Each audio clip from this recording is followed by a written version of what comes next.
Bonjour. Aujourd'hui, nous allons nous intéresser à la fameuse timeline de Final Cut Pro 10. En effet, Apple nous a gratifié d'une timeline magnétique. Mais au fait, que nous apporte cette nouvelle timeline? C'est ce que nous allons voir tout de suite avec la préparation que j'ai faite ici. Cette piste principale est l'ossature de notre montage. Cette ossature que je qualifierais de colonne vertébrale est destinée à recevoir tous les éléments de notre montage, soit à la suite, soit par des éléments connectés, comme le titre que nous avons ajouté ici, ou bien encore une information à un moment donné. Vous remarquerez également que ce titre ou cette information qui se trouve sur une deuxième piste sont connectés sur la vidéo qui se trouve en dessous, comme ici par exemple. Ce qui veut dire que si pour une raison ou pour une autre, je déplace cet ensemble, cet élément, et que je désire le mettre derrière mes tracteurs ici, il n'y a rien de plus simple. Tout l'ensemble se repositionne et j'évite ainsi une désynchronisation entre mon information et la vidéo qui se trouve en dessous, puisque cette information, elle est bien spécifique à cette vidéo. Bon, remettons les choses en place aussi facilement qu'on les a déplacées. Bien, comme vous avez pu le constater, à partir du moment qu'on déplace un élément de l'ossature, l'élément qui est greffé dessus, qui est connecté en quelque sorte, se déplace en même temps. Par contre, vous pouvez parfaitement déplacer les éléments qui se trouvent greffés pour les mettre à un autre endroit. Voyons un petit peu comment ça se passe au niveau du son. Vous avez remarqué qu'ici le son est encapsulé en quelque sorte avec la vidéo, mais nous avons toujours la possibilité de travailler le son séparément de la vidéo. Il suffit simplement, en appuyant sur la touche CTRL et en cliquant ici, on ouvre un sous-menu et on demande de développer l'audio et la vidéo. Je vais également développer l'audio et la vidéo de cette partie-là. Voilà. Ici, nous avons les deux éléments qui sont... Donc vous voyez qu'il ouvre une autre piste sur laquelle il nous met l'audio. Cet audio-là, je vais l'écouter parce qu'il y a un petit commentaire qui a été coupé. Dû arriver avec une force. Voilà, une force, mais il ne nous dit pas le reste. Alors, on peut ici le sélectionner et je vais agrandir le son. Et regardez ce qui se passe. J'ai un télescopage là, mais le télescopage ne me nuit pas puisque Final Cut Pro m'ouvre une piste supplémentaire pour mettre l'autre partie de vidéo. Alors écoutons maintenant. Et avec une force violente. Voilà, nous avons fait. Et une fois que nous avons réalisé cette opération, il est parfaitement possible de regrouper comme nous le verrons tout à l'heure. Pour les besoins de la démo, je vais ajouter du son. Alors j'en ai ici là-haut, je vais prendre par exemple cet élément-là et je vais monter ce son ici. Voilà. Bon, alors écoutons quelques instants. Et avec une force violente. Voilà, on entend les mouettes. Bon, je vais mettre des mouettes, voilà, je vais les mettre jusque là, pourquoi pas. Et puis d'autre part, je vais peut-être ajouter le son d'un toutou. Alors je vais ajouter un toutou ici. Et je vais mettre un toutou par là, qui va surgir ici, voilà. Bon, on va le... Voilà. J'ai toujours ma colonne vertébrale ici et vous avez toujours ces éléments qui viennent se connecter là. Donc ces éléments, tous ces éléments qui sont ici vont rester ensemble, comme par exemple s'il me prenait l'envie de prendre cet élément-là et de le mettre en tête. Alors je vais le faire glisser, je vais le mettre ici en tête, voilà. Mais remarquez bien que tout ceci est resté en place et resté connecté. Alors si, bien entendu, si je voulais déplacer, par contre je peux déplacer le titre pour aller mettre le titre ici en début, vous voyez. Il n'y a vraiment aucun problème. Donc je remets mon titre au bon emplacement, mais tout ça, c'est resté positionné. Et là, je peux retourner, me mettre ici. Alors, ceci étant dit, je ne suis pas en train de faire un cours de montage, mais simplement vous démontrer les possibilités de cette bibliothèque magnétique. Voilà, alors, c'est pas un chef-d'œuvre que je suis en train de faire. Écoutons ce que nous avons fait dans cette partie. Oh, il faut peut-être arriver avec une force violente des habitations. Voilà. Bon, imaginons que cet ensemble me plaît bien et que je n'ai plus à y retourner parce que je considère que je peux l'utiliser tel qu'il est et même plus peut-être m'en servir éventuellement dans d'autres projets. Pourquoi pas? Vous pouvez créer tout un petit ensemble comme ça qui vous convienne et que vous pouvez utiliser à plusieurs reprises. Alors, comment faire? Eh bien, il suffit simplement de sélectionner l'ensemble ici. Un clic en appuyant sur la touche contrôle, on lui demande de faire un nouveau plan composé. Voilà. Il nous demande un nom, alors je vais lui donner un nom. Je vais mettre titre Boucheleur, pourquoi pas. Voilà, titre Boucheleur, et je lui dis OK. Voilà.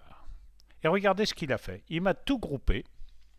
Voilà, donc j'ai plus de risque de transformation de tout ce que je peux par accident.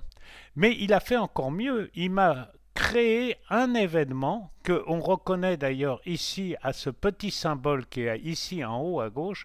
Il m'a créé un événement qui me permet d'avoir la copie exacte de cet ensemble, à tel point que cette copie exacte, je peux la prendre ici et la mettre ici au bout. J'aurai l'équivalent de ce que j'ai au départ. Bon, alors je ne vais pas le garder, je vais le supprimer. Et alors par contre, je vais écouter pour voir s'il n'a rien changé, évidemment, dans mon opération. Je ne pense pas, mais on va le contrôler. Arriver avec une force violente des habitations. Voilà, comme vous le voyez, tout a été respecté. J'ai mon ensemble ici complet et toujours le petit symbole pour m'indiquer que c'est un plan composé. Si pour une raison ou une autre, j'ai besoin d'intervenir à nouveau sur ce plan composé, il me suffit de faire un double clic dessus. Voilà. Il m'a tout simplement développé mon plan composé dans une nouvelle timeline. À partir de là, je peux intervenir dessus, ajouter des éléments, mettre un filtre, etc. C'est-à-dire que je peux transformer ce plan composé. Pour revenir à mon montage précédent, j'ai ma petite flèche ici, je reviens en arrière, voilà, je retrouve mon plan composé refermé et modifié si j'ai apporté quelques modifications. Comme vous l'avez bien compris, il n'y a pas de souci à se faire en ce qui concerne le nombre de pistes, que nous soyons en vidéo ou en audio. Bon, comme par exemple, s'il me prenait envie de mettre un plan de coupe, alors cherchons éventuellement un petit élément. Je me souviens que pour l'anniversaire des 11 ans d'Alexis, j'avais eu une mouette sur la terrasse. On va aller essayer de chercher la mouette. Voilà, j'ai une petite mouette là. Je vais prendre un petit bout de la mouette comme ça et je vais faire un plan de coupe avec. Je prends donc la mouette et là je vais m'en servir comme plan de coupe. Bon, c'est pas... Encore une fois, je ne suis pas en train voilà, je coupe comme ça ici. Et vous voyez, je fais mon plan de coupe, il est accroché ici, et voilà. Ah, bien sûr, le texte qui est à cet emplacement-là se trouvant en dessous, on ne le voit plus. Alors, c'est pas un problème, il suffit de cliquer dessus, de le prendre et je le mets au-dessus.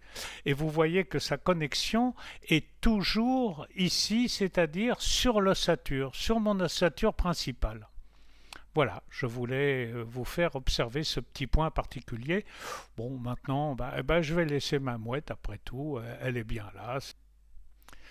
Maintenant, imaginons un instant que nous désirons ajouter un média, mais par contre, nous ne le voulons pas coller contre le dernier élément, parce que c'est un élément qu'on utilisera un peu plus tard après avoir inséré quelque chose et nous voulons conserver la place. Alors, il y a une solution pour le faire. Je vais déplacer légèrement la timeline pour qu'on puisse se rendre compte. Là, je vais prendre cet élément et je vais le mettre là. Vous voyez, il colle et si j'essaye de décoller, eh ben ça ne va pas.